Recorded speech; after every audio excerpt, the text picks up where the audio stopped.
Alright, the users section. Users are basically anybody that's going to interact with your blog that's above a guest. A guest basically can just go into your blog and leave without ever contributing anything. But users are going to have much more than that. You're going to have users at multiple different levels. Most of them are going to be at a subscriber level, which basically that they can read and then comment as well. So basically, this is the users overview where you can edit users and different actions such as that. You kind of probably already get a feel as to what this section, how it's pretty much laid out, because it's laid out very similar to pages and posts and all those other things. So you pretty much will get a quick grasp of exactly what this is. In order to add a new user, if you don't have users that can currently register themselves, which is a feature in the settings that we'll go over later, basically you can add them manually. So you can go under here under the users in the navigation, go to add new, and you can fill out all their information. So your username, their first and last, all this general stuff that you want to put in here. You also want to send the user the password by email. You can do that if you want. You can have that option in there. And down here is probably the most important part of it, and that's the role. Whenever you're adding a user, you want to be able to set the role to whatever they are going to be. There is 5 different roles available: subscriber, administrator, editor, author, and contributor. And depending on what you add depends on what they're going to be able to do.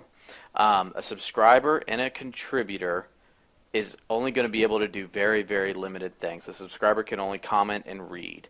A contributor is only going to be able to edit current posts and delete unpublished posts and very, very basic things. Basically, he's going to be able to help maintain some of the content but can't add any of his own. The author will be able to do all of that of contributor and subscriber, but also be able to publish posts, delete posts, and all those other things, basically, and also be able to upload media, such as photos, videos, files, things like that. And that's what an author can do. An editor can do almost everything that an administrator can that just basically pertains to content. They're going to be able to moderate comments. They're going to be able to approve posts and pages and things like that that the authors have put up. They're going to be able to do anything basically whenever it comes to content. So if it has something to do with content, then the editor is going to be able to do it. The administrator is going to basically be able to do everything that's in the site. That is the user that you are when you first installed your blog.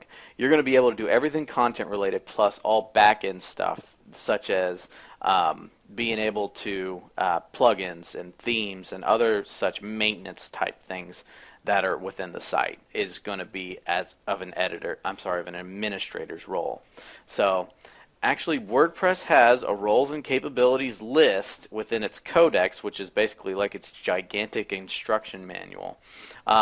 And you can find that under roles and capabilities if you search the WordPress codex. And it actually has a table for you to look at exactly what each of the users can do. And a lot of people don't really know exactly what each user can do. So this actual table is very, very useful to have. So, and you can get that actually at the link at the bottom of the screen. So, and that is pretty much what you do to add a new user. Another thing you can do is you can edit your own current profile, and that's basically very straightforward. You can do certain things such as adjust the back-end styles of it, a couple of little quirky features with the editors, your name and your contact info and your biographical info.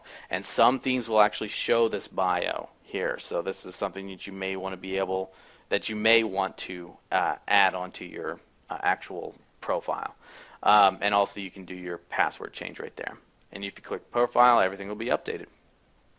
And that pretty much does it for users. There's a couple little settings that we'll go over later for individual user settings. And that pretty much does it. So we'll go on to the next section.